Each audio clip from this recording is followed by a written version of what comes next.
pahabol sa backstage. Pwede mo imbitahan para si Joel Ruiz ko. Hi Joel. Magandang gabi sa inyong lahat. Salamat sa pagdalo dito sa aming Gala night ng 12 weeks. Ako po ang naatasan na magpasalamat sa mga taong kailangan magpagpasalamatan.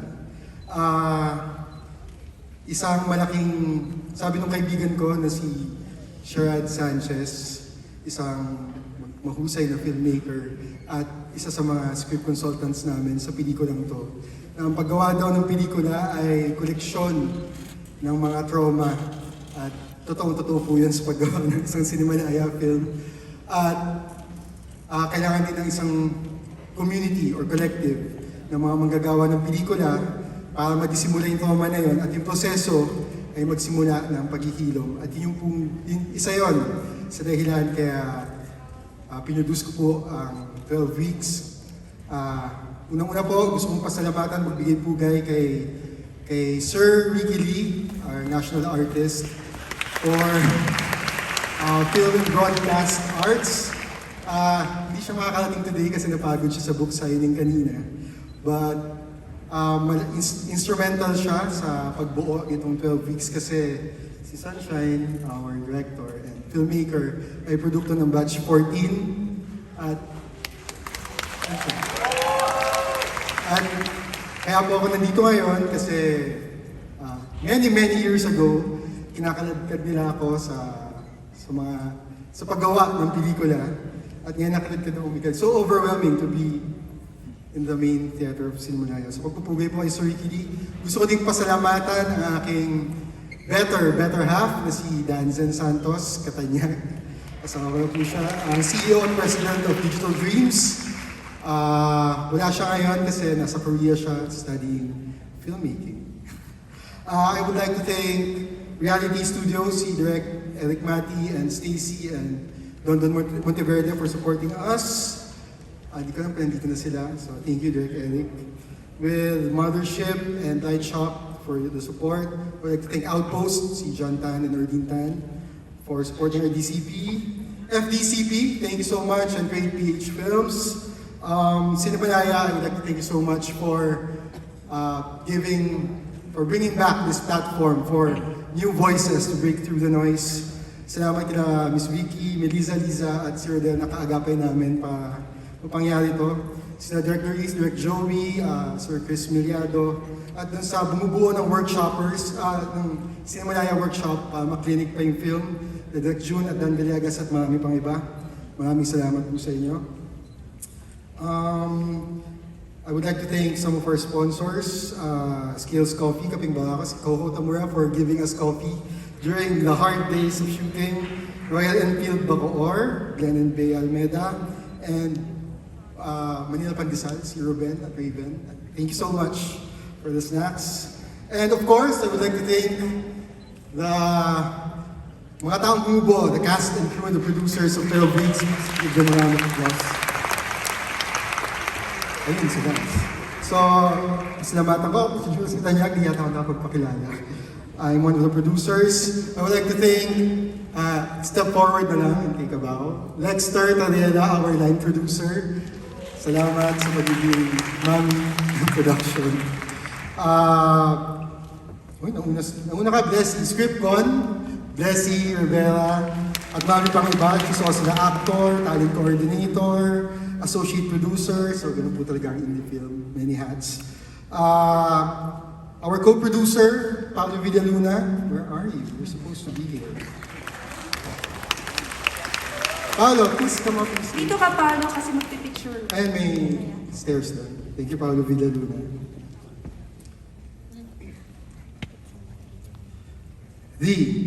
Paolo Villaluna. Salamat. I would like to thank Ana Buensoseso,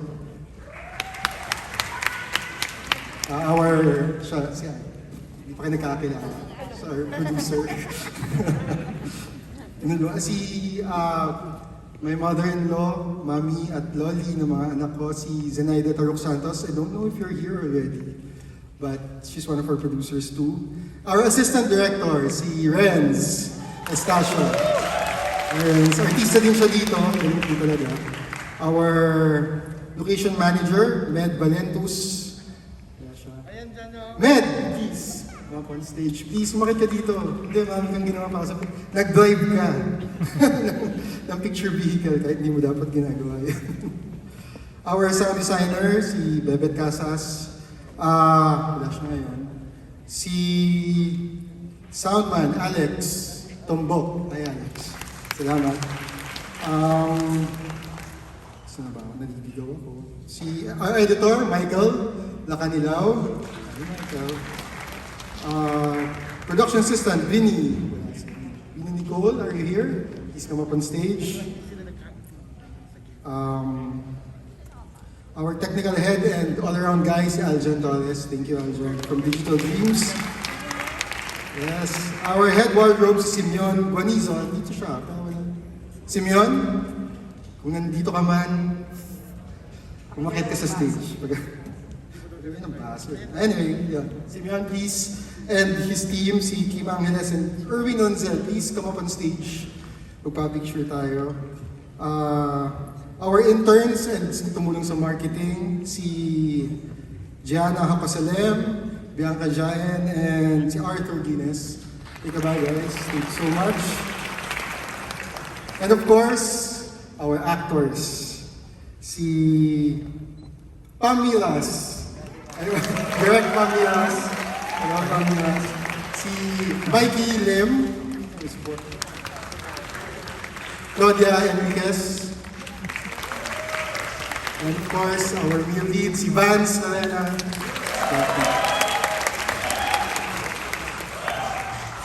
and yung crush ko sa production to si Miss Bing Pimentel.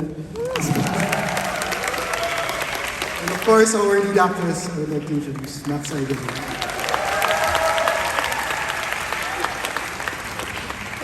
Alright, now I would like to introduce our debutante. This is her debut film, si Sunshine Matutina, who nagkalagkan sa akin sa paggawa ng pelikula. Owner moment in the station. May kodigo ako para mabilis na lang. Okay. Here? Okay. So, magandang gabi po sa inyong lahat. I'm Isabelle Matutina. Most people know me as Sunshine. I am the director and the writer of 12 Weeks. This isn't my first time in Cinemalaya. Actually, my very first short film was also a finalist in the very first Cinemalaya in 2005 when I was like 26 years old only.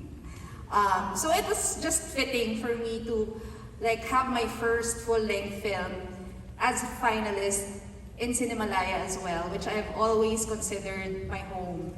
So I'm now 43, pero parang feeling ko nagde-debut pa lang ako. So it took me a long time to shoot a full length because at the back of my head, I've always felt that making a film was a very selfish undertaking where only a privileged few could participate in. We spend millions for a director's vision and ask our audience to sit through for 2 hours or more, to stay put inside the cinema for 2 hours or more when we could be using the money for a more valuable cause. But I know this is also a very myopic view because it fails to consider how much cinema contributes to our history, our culture as Filipinos, and our daily lives. I know that cinema has deepened my understanding of what it means to be human, what it means to be a woman, and what it means to be Filipino. It has taught me empathy, critical thinking, and our troubled history. So my only hope is that one of these days, hopefully in the near future, we can build a society in which everyone would have the time and means to make art, to see art, to participate in art without having to end up in serious debt. Suportahan natin ang sining para hindi lang tayo na naman ang nandito. At sana ang suporta ay di mapunta sa kasinungalingan, pagbaliktad ng ating kasaysayan,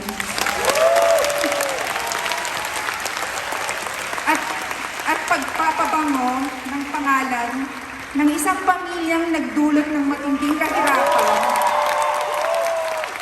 kapamahakan at paniniil sa ating mga Pilipino. And with that, I want to thank everyone who helped make this film a possibility. My amazing cast and crew, all the generous producers, sponsors, friends and family, and especially you, the audience, who have to sit through this speech while you wait for my film to screen. Maraming salamat po sa inyo. Kasi kung hindi dahil sa inyo, walang mga pelikula. So habang nandito kayo, gagawa kami ng mga pelikula.